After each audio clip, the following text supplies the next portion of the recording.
마태복음 15장입니다. 마태복음 15장 신약성경 25쪽 마태복음 15장 1절에서부터 20절까지 우리 다같이 한 목소리로 1절로부터 20절까지 말씀을 읽겠습니다.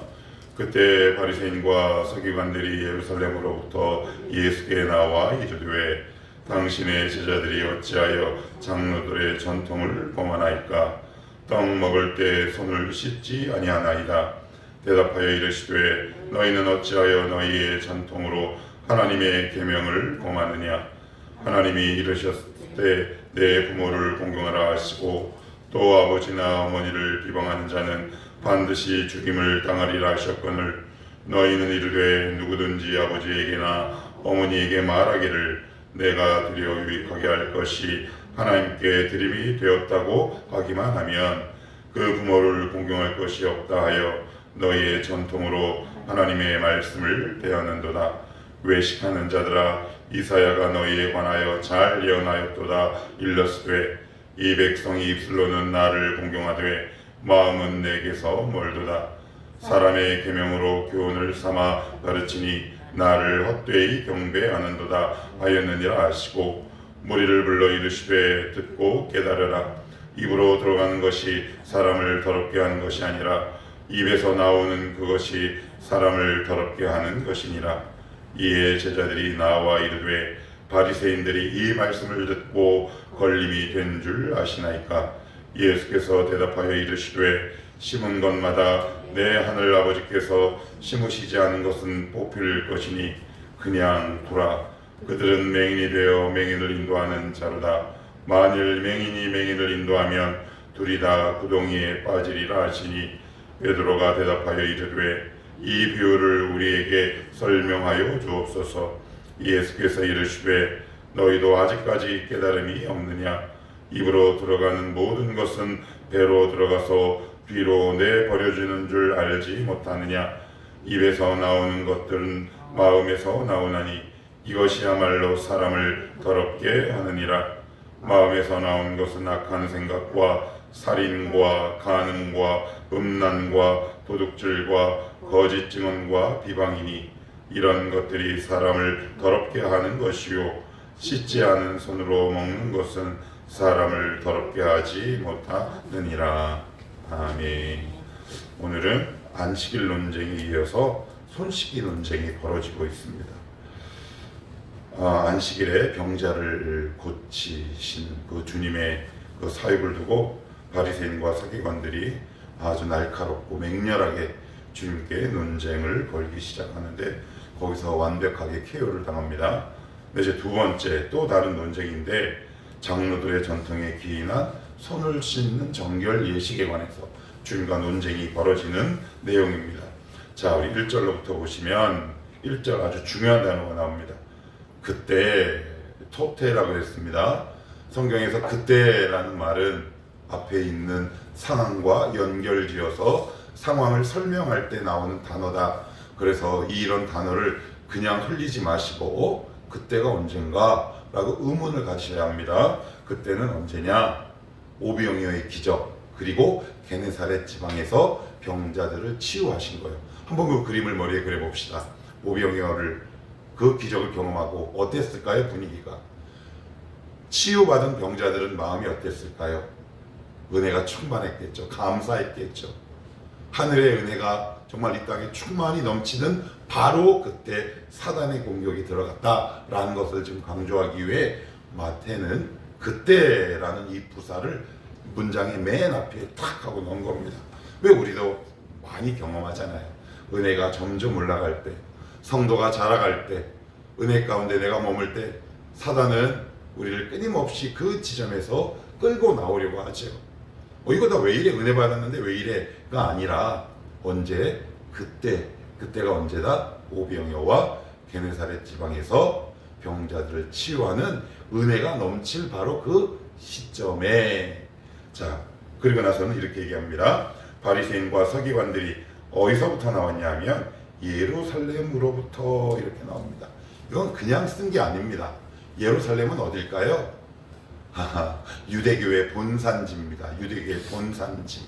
근데 지금 주님이 계신 곳은 갈릴리입니다. 여기서부터 이미 이상하죠. 가장 주님을 경배해야 할 것, 그 모든 종교의 중심지, 유대교의 중심지에서 주님을 대적하기 위해서 거기서부터 누군가가 출발했다. 이게 참 굉장히 놀라운 통찰입니다. 이걸 현대에 적용하면 뭘까요? 교회가 주님을 대적할 수 있다라는 얘기겠죠. 되게 두렵고 무서운 말씀입니다. 왜 이렇게 마태는 이렇게 얘기할까? 그러면 어떨 때 어느 상황에서 오히려 교회의 중심이 주님을 대적하거나 주님과 논쟁하는 그 자리로까지 갈 수 있는가? 거기에 대한 구체적인 설명이 이어집니다. 2절입니다. 당신의 제자들이 어찌하여 장로들의 전통을 범하나이까? 그렇습니다. 떡 먹을 때 손을 씻지 아니하나이다. 그래서 장로들의 전통이란 말은 히브리어로 미슈나라는 건데 그냥 한 귀로 듣고 흘리셔도 됩니다. 이건 뭐냐면 모세오경 율법의 내용을 지키기 위해 그 유대인들이 그것 외에 그것을 지키기 위한 세부 항목들을 600여 개를 빼곡하게 적어 놓은 것을 미슈나라고 하는데, 이들은 이 손 씻기 전통을 통해 어떤 행위를 했냐면 계급의 서열을 뒀어요. 누가 더 손을 깨끗이 씻느냐, 이게 무슨 얘기냐? 차별과 배제죠. 그래서 외형이 더러운 사람들을 이 종교적 기득권으로부터 멀리 뒀다는 말이에요. 주님의 정신과 위배되는 거죠. 주님은 어렵고 더럽고 추하고 아픈 자들을 위해 오셨는데 그들은 그들을 격리하고 배제해요. 이것부터가 이미 주님의 마음으로부터 멀어졌어요. 그래서 뭐라고 얘기하느냐? 장로들의 전통을 범하나이다. 그래요. 떡 먹을 때 손을 씻지 아니하나이다. 이게 참 무서운 말입니다. 그러면서 이렇게 3절이 이어집니다. 대답하여 이르시되 너희는 어찌하여 너희의 전통, 그 다음 단어가 뭐예요? 하나님의 계명. 이게 무슨 말일까요? 너희의 전통, 하나님의 계명. 하나님의 말씀과 전혀 관계없는 너희 것, 이런 뜻입니다. 이게 굉장히 중요합니다. 우리는 보통 흔히 말하는 오래된 신앙인들은 견고한 자기만의 전통들이 있습니다. 이걸 조금 더 세부화시키면 어떤 의미일까요? 자기의 신앙관, 종교관, 축복관이 있는 거죠. 그런데 그 내가 갖고 있는 모든 종교관과 신앙관이 하나님의 말씀과 전혀 거리가 없어요. 그런데 계속 신앙생활 하면 할수록 그 내용의 깊이가 더해지지 않죠. 그래서 이런 상황을 두고 주님은 저 뒷부분에 날카로운 두 단어로 탁 이렇게 지적하십니다. 8절 보시면 이 백성이 입술로는 나를 공경하되 마음은 내게서 멀다. 그리고요 9절은요 헛되이 경배한다. 그래요. 헛되이 기도하는 거예요. 수리수리 마수리 나무아부 타불 같은 거지요. 그래서 기도는 하는데 삶이 변하지 않고, 기도는 하는데 인격이 변하지 않고, 예배하는데 혀가 변하지 않지요. 그러면 뭐예요? 나의 전통 안에 내가 갇혀 있는 것은 아닌가. 내가 고집하는 나의 신앙관이 있어요. 여러분, 이건 잘 안 보입니다. 정말 잘 안 보여요. 말씀의 깊이 있는 그 조명의 세계로 들어가지 않는 이상 인간은, 저를 비롯한 모든 영혼들은 자기가 견지하고 고집하는 자기만의 신앙관, 축복관이 있습니다. 그 안으로 침투하면요 강력한 저항이 일어납니다. 왜 제가 어른들을 잘 훈련시키지 않으려고 하냐면 저항하기 시작해요.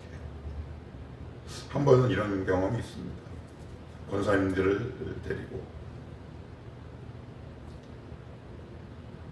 성경 공부를 하다가 요즘 흔히 사회적 이슈가 되는 자살에 관해서 제가 이 말씀을 이렇게 쭉 푸는 가운데 자세한 내용 뭐 시간이 없어서 말씀드리지 못하겠지만 거부하더라고요. 아니에요 목사님, 그거 아니에요.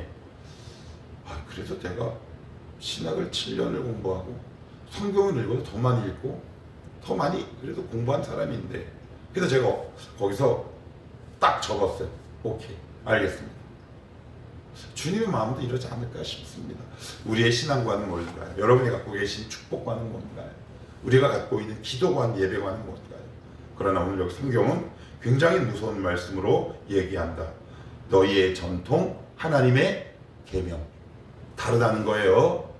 그래서 점점 더 멀어지고 점점 더 헛되이 경배하는 시간이 많아진다라고 얘기하면서 이제 5절 이렇게 얘기합니다. 너희는 이르되 누구든지 아버지에게나 어머니에게서 말하기를 내가 드려 유익하게 할 것이 하나님께 드림이 되었다고 하기만 하면, 이게 무슨 말이냐면 마가복음에 나오는 고르반이라는 히브리어인데 이게 종교 용어예요. 이거 뭐냐면 레위기에서 유래됐는데, 예를 들어서 내가 만약에 500원이 있어요. 500원인데 이 500원을 딱 갖고 사람들 앞에서 고르반 이러면 이건 이 즉시 성물이 돼버려요. 이건 성전의 제사나 종교적 용도 외에는 사용할 수 없어요. 그럼 좋은 거 아니에요? 아니에요.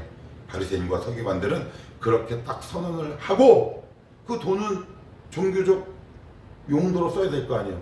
쓰는 게 아니라 편법을 이용해 자기들의 주머니로 다시 가져가요. 그걸 지적하십니다. 너희들은 입술로만 사람들 앞에서 그럴듯하게 믿음을 포장하지만 믿음의 내용은 전혀 없구나. 바로 그런 뜻입니다. 그리고 나서는 6절, 그 부모를 공경할 것이 없다 하여 너희의 전통으로 하나님의 말씀을 폐하는도다. 너희의 전통, 하나님의 말씀 또 분리하시죠. 또 분리하십니다. 너희의 전통과 하나님의 말씀을 분리하신다. 그러니까 이들은 이 고르반 전통을 이용해서 위선하고 치부하고 자기의 이익을 챙기죠. 아픈 이야기지만 지금 한국 교회가 그렇죠. 모든 종교적 행위를 통해 기득권을 점점 강화하려는 모습이 없다라고 우리는 자신 있게 부인할 수 없다. 지금 한국 교회의 모습이 혹시 이런 모습은 아닌가? 아무도 듣는 사람 없겠지만 저는 조심스럽게 그렇게 생각이 듭니다. 자, 그러면서 이렇게 말씀하세요. 11절은 같이 한번 읽어봅니다. 시작. 입으로 들어가는 것이 사람을 더럽게 하는 것이 아니라 입에서 나오는 그것이 사람을 더럽게 하는 것이니라. 그랬더니 제자들이 이르되, 바리새인들이 이 말씀을 듣고 뭐라고요? 걸림, 밑에 주석으로 실족 이렇게 나와 있습니다. 주님, 제자들이 이제 무슨 말일까? 너무 걱정되는 거. 저 사람들 실족하면 어떡해요? 그랬더니 주님이 뭐라고 말씀하시는지 아십니까? 내버려 두라 이렇게 말씀합니다. 어디요? 14절에 그냥 두라. 그래서 어떤 번역은 내버려 두라 이렇게 합니다. 얼마나 무서운 말씀인지 모릅니다. 우리는 보통 하나님의 저주를 사업 망하고 일이 꼬이는 걸로 생각하는데, 성경에서 말하는 저주는 주님이 아무 일도 하시지 않는 겁니다. 그래서 그 사람은 일이 잘 돼서 점점점 세상으로 가고 주님을 완전히 떠나고 격리되게 되죠. 그럼 반대는 뭐예요? 그냥 되는 것의 반대는 간섭과 개입과 간심이죠. 그래서 성도의 삶이 되게 힘들어요. 왜요? 사사건건 개입하시거든요. 야, 너 이거는 이 직장 일로 가야 되지 않겠냐? 야, 너 어떻게 말을 그렇게 하냐? 너 물질을 이렇게 사용해야 되는 거 아니냐? 근데 우리는 그것이 때로는 부담과 율법과 권lim처럼 생각하는데 성경은 전혀 반대의 의미로 생각한다. 뭐라고요? 조금 더 노골적이 직관적으로 얘기하면 그렇게 살다가 죽게 내버려둬. 그 말씀입니다. 얼마나 무서운 말씀인지 모릅니다. 그러나 우리는요, 양심이 찔리죠. 말씀이 찔립니다. 때로는 누군가의 권면을 통해 고통이 수반되기도 합니다. 왜 나에게 이런 진통이 있어야 하나? 라는 갈등도 있죠. 그러나 그 모든 것들이 그냥 두는 유기와 방치가 아니라 하나님의 은혜의 사랑의 개입과 감심이다. 그래서 철이 들면 어때요? 엄마, 나 그냥 좀 내버려 둬. 여보, 그냥 좀 내버려 둬. 그러나 언제요? 그분이 떠나고 나면, 내가 아이를 낳게 되면 부모의 그 간섭과 개입이 그때서야 그리워지죠. 그것을 우리는 한국말로 뭐가 들었다 그러나 철이 들었다. 신앙에도 철이 들면 이 개입해 주는 게 감사한 거죠. 아, 하나님 감사합니다. 오늘은 또 어떻게 할까요? 우리도, 우리 청아람 식구들도 하나님 앞에서 철드는 효자 효녀들이 참 되었으면 좋겠다 싶습니다. 자, 그리고 마지막으로 이렇게 말씀합니다. 18절, 입에서 나오는 것들은 마음에서 나오나니 이것이야말로 사람을 더럽게 하느니라. 이 말을 듣고 바리새인과 서기관들이 실족한 거예요. 그 당시 그들이 머리에 그리고 있던 정결 예식을 완전히 깨버리는 거죠. 마음에서 나온 것이 우리를 결국 더럽게 한다라고 얘기합니다. 그러면서 이렇게 말합니다. 입에서 나오는 것들은 마음에서 나오나니 이것이야말로 사람을 더럽게 하느니라. 이렇게 말씀하시면서 이게 무슨 얘기냐? 결국 마음에서 나오는 것들이 입으로 드러난다라고 얘기합니다. 그래서 이렇게 생각하시면 돼요. 마음과 말은 이란성 쌍둥이에요. 단어는 다르지만 뜻도 다른 것 같지만 둘은 항상 자웅동체 딱 붙어 있죠. 내 말의 수준이 신앙의 인격과 수준을 가늠한다. 그래서 얼마 전에 제가 지금 최근에 읽는 책 가운데, 심리학 책 가운데 이런 게 있더라고요. 일상성 폭력. 이게 뭔가 하고 쭉 책을 봤는데, 평소에 사람에게 불친절하거나 아니면 말을 함부로 하는 사람들의 특징은 뭐냐면, 그 사람들은 관계를 깨는 경우가 굉장히 많다. 그런데 나는 지금 이 내가 툭툭 던지는 말로 우리 아내와 우리 딸들과 교우들과 혹시 관계를 깨는 말을 던지고 있지는 않는가? 라고 한번 돌아보는 시간이 되었던 것 같아요. 아무튼 중요한 건 말과 마음은 다르지 않다. 그래서 여러분, 이런 말은 제발 안 했으면 좋겠어요. 나 뒤끝 없어. 뒤끝 없으면 뭐예요? 그 말을 들은 사람은 뭘 받는데요? 그 사람 마음에는 뒤끝이 남아요. 그래서 말과 마음, 이 마음을 날마다 그리스도의 보혈로 씻어 내려가는 거룩한 믿음의 행위가 우리 가운데 얼마나 중요한지 모른다. 기도합시다.